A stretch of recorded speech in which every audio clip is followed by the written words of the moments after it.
Hello everyone, and welcome to How-FixIT. If your Switch 2 screen is cracked or has other issues such as distorted colors or an unresponsive touchscreen, don't worry, this repair guide is here to help. In this video, I'll walk you through the step-by-step process of replacing the screen on a Nintendo Switch 2.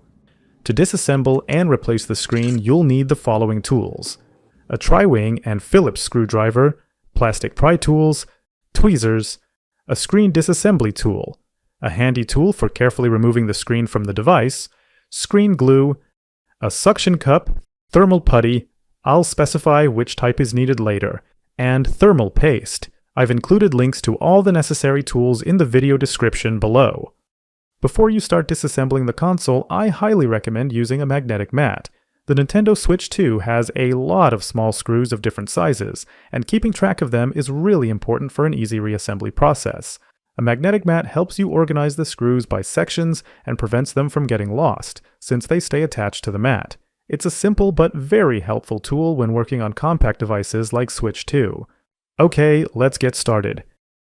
Make sure to turn off the console completely and remove the Joy-Cons. Lift the kickstand and remove the two screws using a tri-wing screwdriver.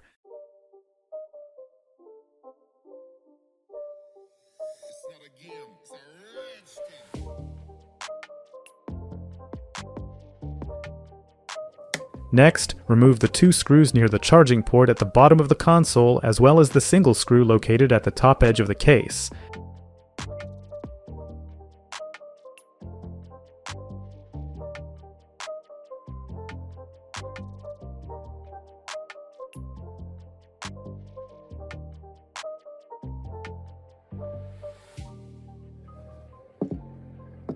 Now we need to peel off these stickers. To remove them carefully, use a pair of curved tweezers. Start by prying up the sticker from the inner side near the Joy-Con connector. Insert a second pair of tweezers in the small gap and begin peeling the sticker along the edge of the chassis. This is how easily you can remove the stickers without causing any damage. Remove the second sticker using the same method.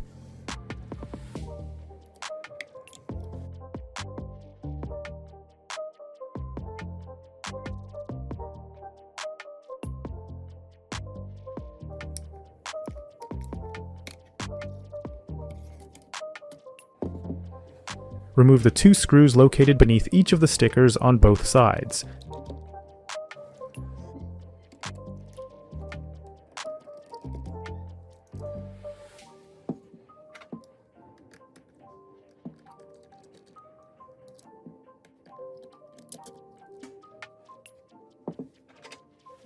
Use a plastic spudger to gently pry up the bottom cover. Then, release the latches through the small openings to remove the back cover.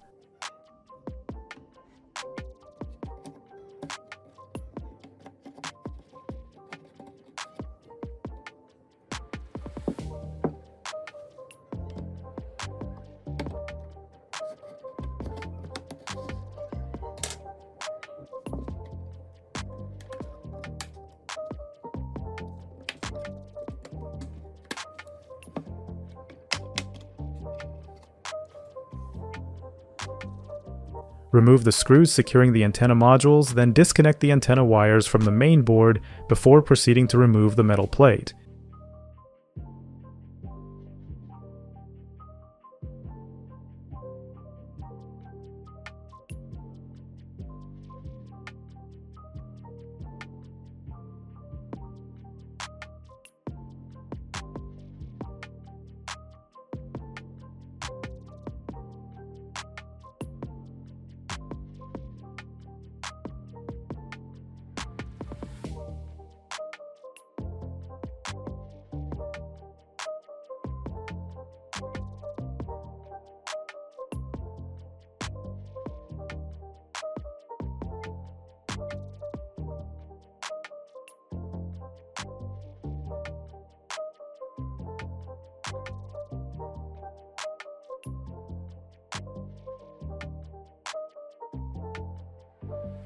The thermal putty holds the metal plate slightly in place on this side. Carefully begin lifting it with a plastic spatula.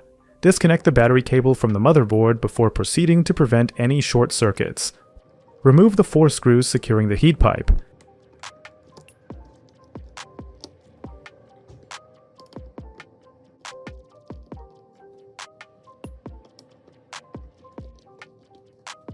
The heat pipe in the Switch 2 is very thin and must be handled with extreme care during removal.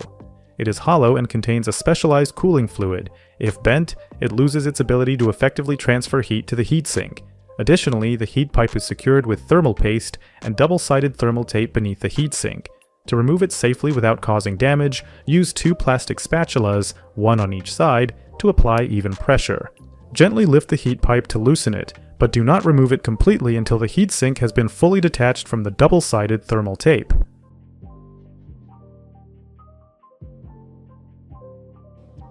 Open the connector latch and disconnect the display cable. Next, open the fan cable connector latch and disconnect it. Remove the 3 screws securing the cooling fan. I recommend removing the fan to prevent it from interfering with the screen cable movement while detaching the display and installing a new one. Now, reattach the back cover of the console and proceed directly to removing the screen. Grab any regular hairdryer and heat the edge of the screen surface for about a minute, just until the screen feels warm. If you're using a heat gun, aim for a temperature between 70 to 80 degrees Celsius. This is sufficient to loosen the adhesive without damaging anything. Attach a suction cup near the edge of the screen and gently pull upward. Use a screen disassembler to create a small gap, then insert a plastic pick into the opening. If the screen is still firmly attached, reheat the area slightly and try again until there is enough space to slide in the pick. Ensuring the screen is adequately warmed is crucial at this stage.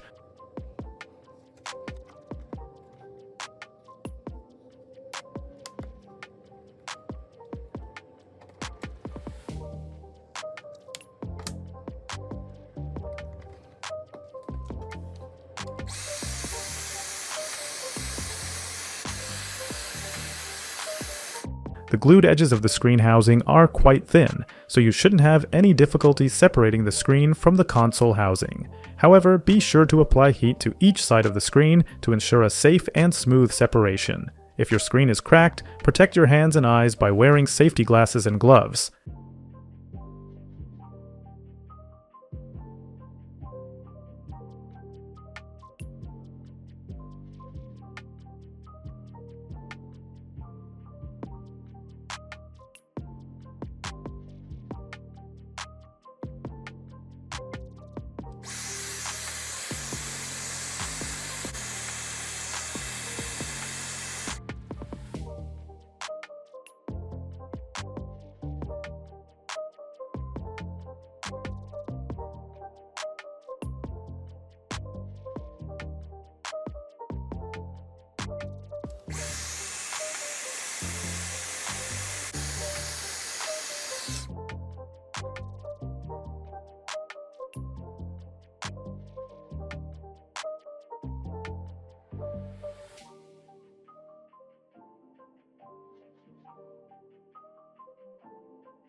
Now you can remove and replace the screen assembly. In the video description, I've provided a link to a replacement screen for the Nintendo Switch 2. Please note that the top glass, including the touchscreen, is part of the display module. Therefore, when you replace the screen assembly, you're replacing both the display and the touchscreen.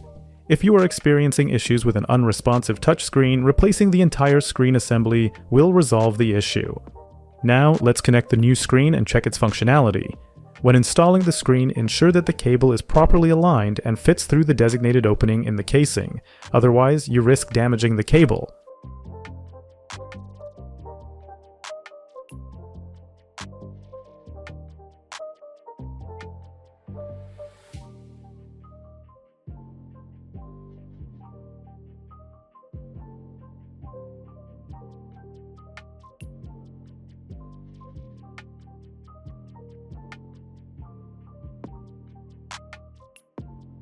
To test the new screen, simply reinstall the cooling system, reattach the back cover, and then power on the console. And don't forget to reconnect the battery. Without it, the console won't power on.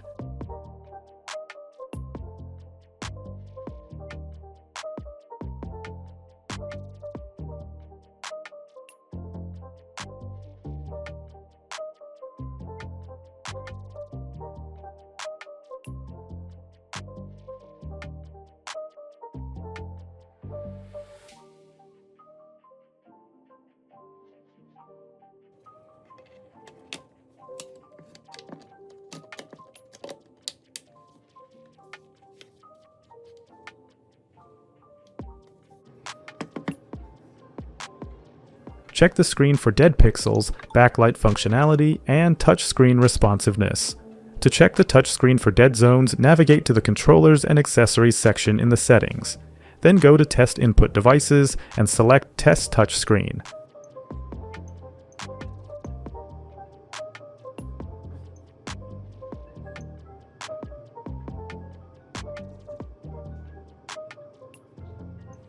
After completing the screen test, power off the console completely.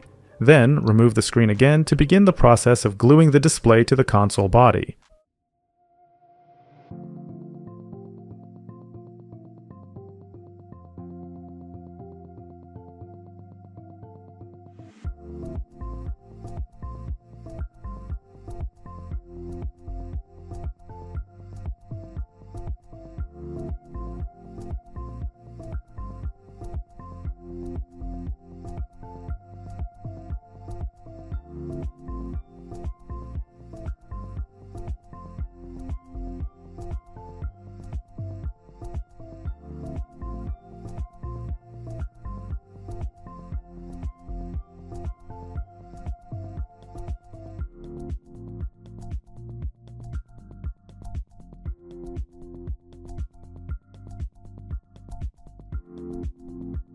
You have two options for gluing the screen to the console case. First, double-sided adhesive tape. This method requires precision. Not just any tape will work, you'll need ultra-thin adhesive tape. Use 0.5mm wide tape for the side edges of the screen and 0.2mm wide tape for the top and bottom edges. The second option is a specialized screen glue like B7000. This is a simpler method that I will use. Ensure the surface is clean and dry before applying the glue to achieve a secure bond.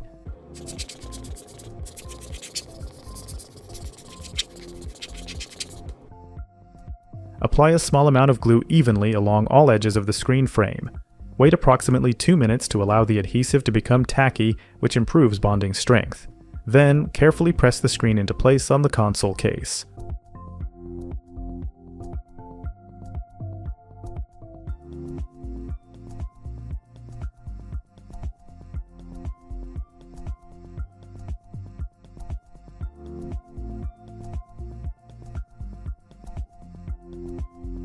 To hold the display in place while the glue sets, use screen clips.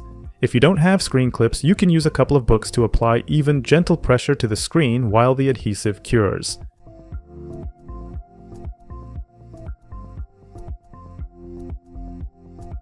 B7000 glue reaches a surface dry within approximately 3 to 6 minutes, but requires a full 24 hours to cure completely. I recommend waiting at least 60 minutes before handling the console further. After 60 minutes, you can carefully remove any excess glue and proceed with reassembling the console. However, for optimal bonding strength, it's best to leave the screen under pressure for the full 24-hour curing period. Having finished gluing the screen, we can proceed with the final assembly of the console. Connect the screen cable to the main board.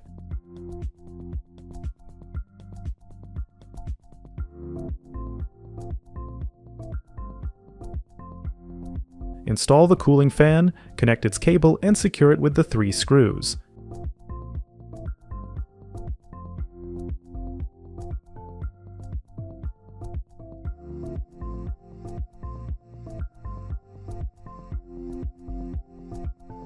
Before installing the heat pipe, be sure to apply fresh thermal paste to ensure effective heat transfer. Use isopropyl alcohol and a lint-free cloth or cotton swabs to clean off the old thermal paste. Be careful not to remove or disturb the pink thermal putty on the back of the heat pipe. We'll return to that in the next step.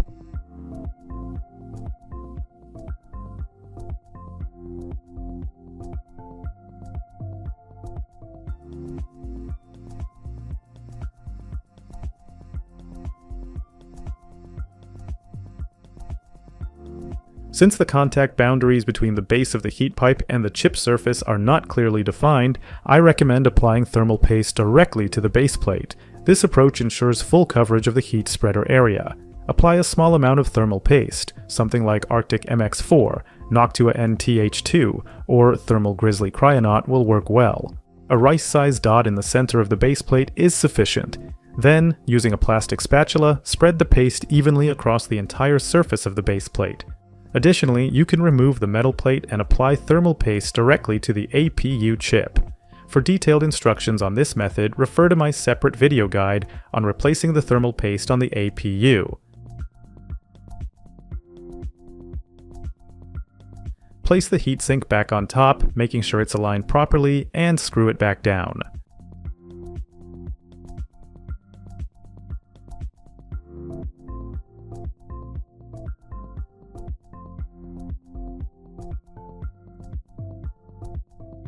Now, let's talk about that pink material between the heatsink and backplate. That's thermal putty, not paste. Unlike standard thermal paste, which works well only in thin layers with tight pressure, thermal putty is designed to fill larger gaps. In the Nintendo Switch 2, there's a significant space, around 1.5 millimeters, between the heat pipe and the backplate. Thermal paste simply isn't thick enough to handle this properly and would lead to poor heat transfer and overheating issues. If you don't have fresh thermal putty and the old one is still elastic, you can temporarily reuse it until you obtain a new supply. However, replacing it with fresh thermal putty is recommended for optimal thermal performance.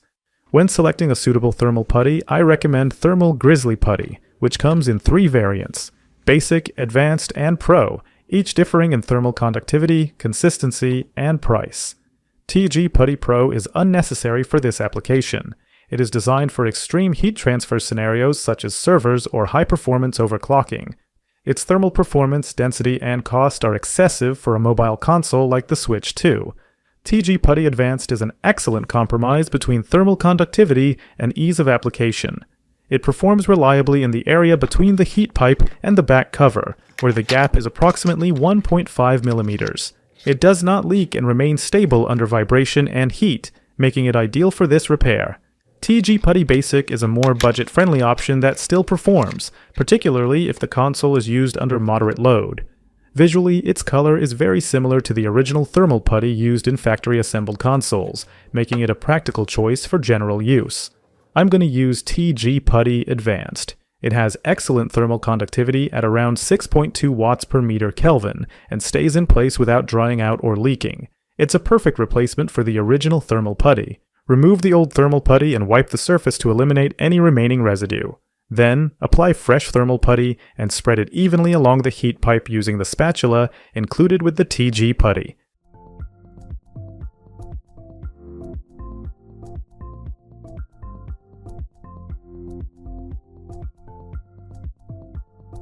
Ensure the layer is smooth and covers the contact surface thoroughly for optimal thermal conductivity. Install the backplate and secure it with the appropriate screws. The applied pressure will evenly distribute the thermal putty, forming the optimal contact layer across the surface of the heat pipe for efficient heat transfer.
Reattach the back cover, secure it with the screws, and replace the original stickers to complete the assembly.